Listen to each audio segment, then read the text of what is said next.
Hello and welcome back to Sleep Tight Moon. Tonight we're reading another story from Nordic Folktales. This one's called Old Nick and the Girl. There once was a girl who was so mad about dancing that she nearly went out of her mind whenever she heard a fiddle strike up.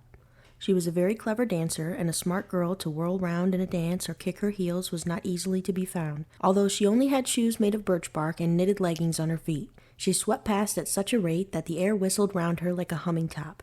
She might have whirled round still more quickly and lightly, of course, if she had had leather shoes. But how was she to get them when she had no money to pay for them? For she was very poor, this girl, and could ill afford them.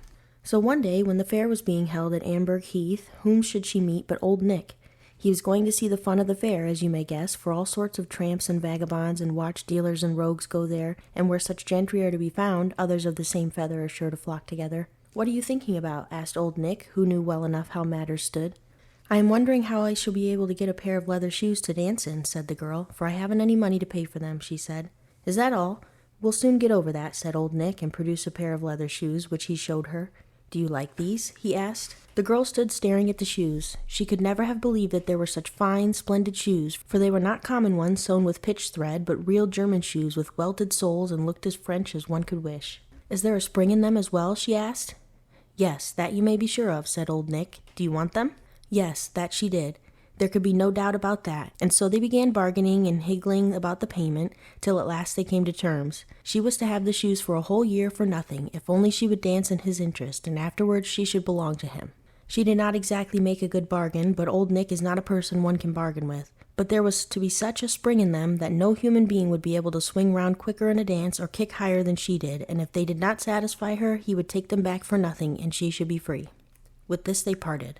And now the girl seemed to wake up thoroughly. She thought of nothing else but going to dances, wherever they might be, night after night. Well, she danced, and before she knew it, the year came to an end, and old Nick came and asked for his due. "They were a rubbishy pair of shoes you gave me," said the girl. "There was no spring at all in them," she said. "Wasn't there any spring in the shoes? That's very strange," said old Nick. "No, there wasn't," said the girl. "Why, my bark shoes are far better, and I can get on much faster in them than in these wretched things."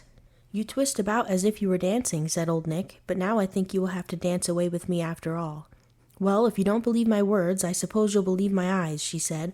"Put on these grand shoes of yours and try them yourself," she said, "and I'll put on my bark shoes, and then we'll have a race so that you can see what they are good for," she said. Well, that was reasonable enough, he thought, and no doubt he felt there was a very little danger in trying it. So they agreed to race to the end of Lake Fryken and back, one on each side of the lake, which, as you know, is a very long one indeed. If she came in first, she was to be free, but if she came in last, she was to belong to him. But the girl had to run home first of all, for she had a roll of cloth for the parson, which she must deliver before she tried her speed with old Nick. Very well, that she might, for he went in fear of the parson, but the race should take place on the third day afterwards. Now, as bad luck would have it for old Nick, it so happened that the girl had a sister, who was so like her that it was impossible to know one from the other, for they were twins, the two girls. But the sister was not mad about dancing, so old Nick had got no scent of her. The girl now asked her sister to place herself at Frykstad, the south end of the lake, and she herself took up her position at Fryksend, the north end of it. She had the bark shoes on, and old Nick the leather ones, and so they set off, each on their side of the lake. The girl did not run very far, for she knew well enough how little running she needed to do, but old Nick set off at full speed, much faster than one can ride on the railway. But when he came to Frykstad, he found the girl already there, and when he came back to Fryksend, there she was too. "Well, you see now," said the girl. "Of course I see," said old Nick, but he was not the man to give in at once. "One time is no time, that you know," he said. "Well, let's have another try," said the girl. Yes, that he would, for the soles of his shoes were almost worn out, and then he knew what state the bark shoes would be in.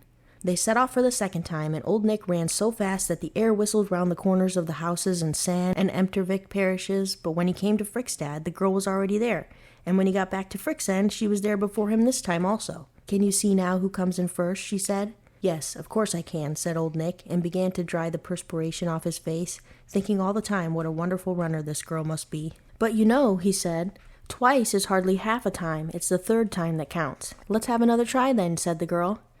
Yes, that he would, for old Nick is very sly, you know, for when the leather shoes were so torn to pieces that his feet were bleeding, he knew well enough what state the bark shoes would be in. And so they set off again. Old Nick went at a terrible speed. It was just like a regular northwester rushing past, for now he was furious. He rushed onward so that the roofs were swept away and the fences creaked and groaned all the way through San and Emtervik parishes.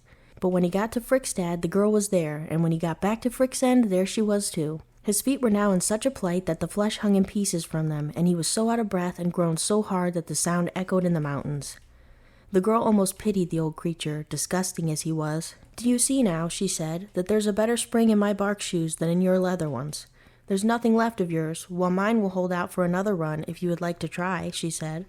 No, old Nick had now to acknowledge himself beaten, and so she was free. "I've never seen the like of such a woman," he said, "but if you go on dancing and jumping about like that all your days, we are sure to meet once more," he said. "Oh no," said the girl, and since then she has never danced again, for it is not every time that you can succeed in getting away from old Nick. Thanks for listening. See you next time.